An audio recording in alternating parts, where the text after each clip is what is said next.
Hi guys, કેમ છો બધા મિત્રો? મજામાં જ હશો? તો આજે આપણે આવે છે પ્રદીપભાઈની વાડીએ નહીં પણ વાડ. તો પ્રદીપભાઈની વાડાનું વાતાવરણ કેવું છે અને બધું શું શું છે, કેટલી ભેંસો છે તે તમને બધું બતાવીને શું શું કરેલું છે. તો આ પ્રદીપભાઈએ તો પહેલાં શેતુળી અહીંયા વાયેલી છે, જોઈ શકો છો.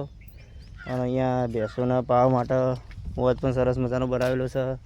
આ પ્રદીપભાઈની ભેંસો શું જોઈ શકો છો. અને અહીંયા સરસ મજાના કુંડા પાણી પીવા માટે ચકલીના પ્રદીપભાઈએ પણ બાંધ્યા છે. અહીંયા ચકલીનો મારો પણ સરસ મજાનો લગાવેલો છે. અને પ્રદીપભાઈની ભેંસ તો મારવા આવે છે, જોઈ શકો છો. આ પણ પ્રદીપભાઈની ભેંસ છે અહીંયા. અને અહીંયા પણ સરસ મજાનો માળો લગાવેલો છે, જોઈ શકો છો તમે. ચકલીઓ માટે પ્રદીપભાઈ તો બહુ સરસ મજાનું લગાવેલું છે. અહીંયા પણ ચકલીયાનો માળો લગાવેલો છે, જોઈ શકો છો. અને અહીંયા પણ ચકલીઓનો માળો લગાવેલો છે, પણ તેમાં રહેશે ખિસકોલી.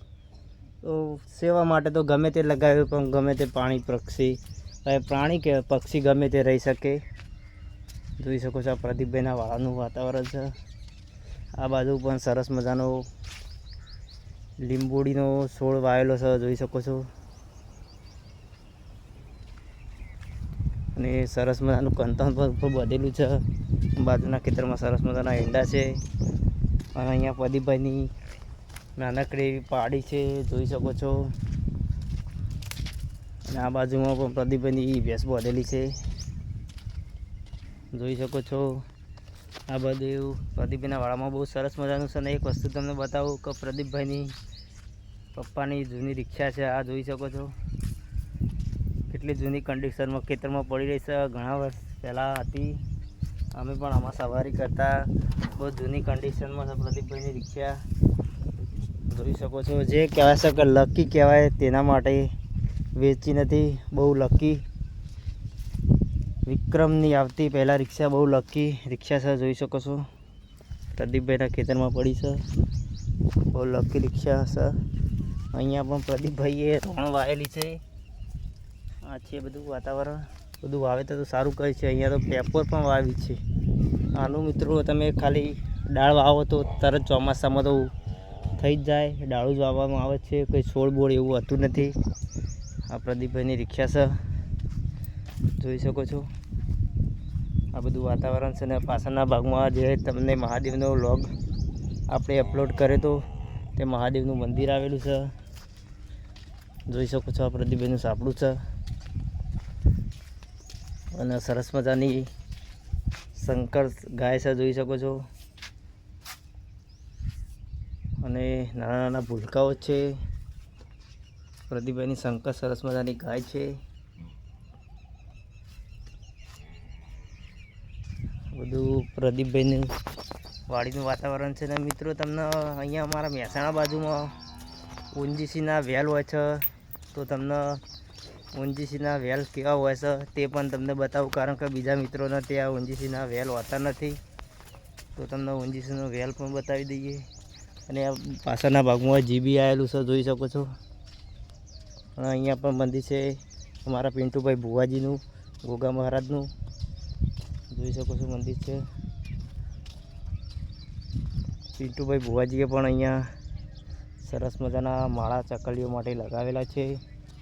તો આપણે મંદિરે જવા માટે રસ્તો તો અહીંયા છે નહીં, પેલી સાઈડ છે, તો તમને ઝૂમ કરીને બતાવી દઈએ. ભુવાજી અહીંયા માળા લગાવેલા છે, જોઈ શકો છો. તો ચાલો મિત્રો, હવે આપણે તમને ઓનજીસીના વેલ કેવા આવું તે પણ બતાવી દઈએ. ચાલો, તમને ઓનજીસીની રિંગ આવી હોય તો બહુ મજા આવે જોવાનું. પણ અહીંયા તો વેલ જ છે. વેલ પણ અત્યારે બંધ છે, ચાલુ નથી, પણ તમને વેલ બતાવીએ, જોઈ શકો છો. આ બધું લોકેશન છે. આ રીતે અમારા અહીંયા ઓનજીસીના વેલ આવી, જોઈ શકો છો. આ રીતે ઓનજીસીના અહીંયા વેલ પાણી ભરેલું, અત્યારે તો બંધ છે. આ રીતે ઓનજીસીના વેલ, આ પાઇપો છે બધી, જે diesel petrol oil, diesel petrol બધું બને તે માટેથી જમીનમાંથી નીકાળવામાં આવે છે, જોઈ શકો છો. અને અમારા જીતુભાઈનું ઘર ત્યાં આવેલું છે, જોઈ શકો છો. કારણ કે આપણે બોરડીનો પણ બ્લોગ મૂકે તો પણ અત્યારે તો બોર હોય નહીં, એટલે સુમસામ પડી છે બોરડી. અને અહીંયા સરસ મજાના જે કયડો કહેવામાં આવે તેના અસ્તર કયડાના આવે, ફળ જેવું આવે તેનું અથાણું બનાવે તો સરસ મજાનું બનાવે. અત્યારે તો ફૂલ આવે છે, જુઓ સરસ મજાનો કેસુડાના જેવો ફૂલ આવેલો છે, કેસુડા જેવો ફૂલ આવેલો છે. આ બાજુમાં પણ સરસ મજાનો ફૂલ આવેલો છે. તો સરસ મજાના જંગલ વિસ્તારમાં છે બધું, તો તમને બતાવી રહ્યા છીએ અત્યારે.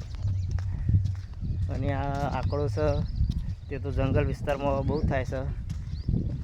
તમને બીજું પણ અહીંયા બતાવીએ, તો ચાલો તમને બીજું પણ બધું બતાવીએ. અહીંયા પણ જોઈ શકો છો સરસ મજાનો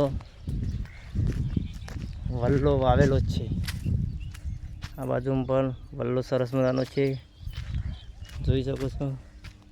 અને આ બાજુના તમને બતાવી કરું એકદમ કહેતા હતા કે પાછળના ભાગમાં જીબી છે, તો તમને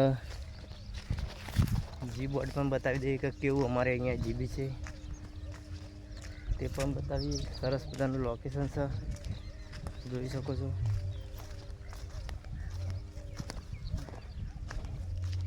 સરસ મજાનું લોકેશન છે.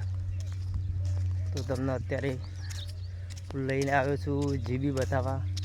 તો અહીંયા વિદ્યુતનું જીબી કેવડું મોટું છે તે પણ તમને બતાવું.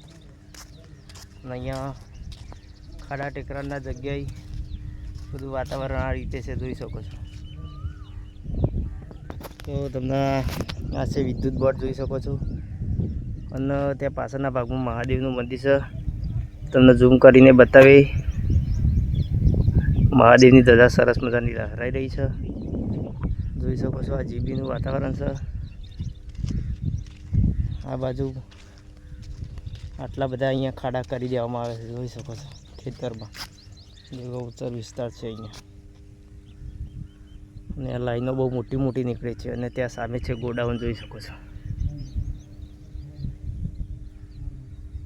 અને સામે છે જીજીએસ કહેવામાં આવે છે, તેમની ચમની હળગે છે, જે વ્યવસાયિક ઓવરફ્લોનો ગેસ હોય તે બાળી દેવામાં આવે છે.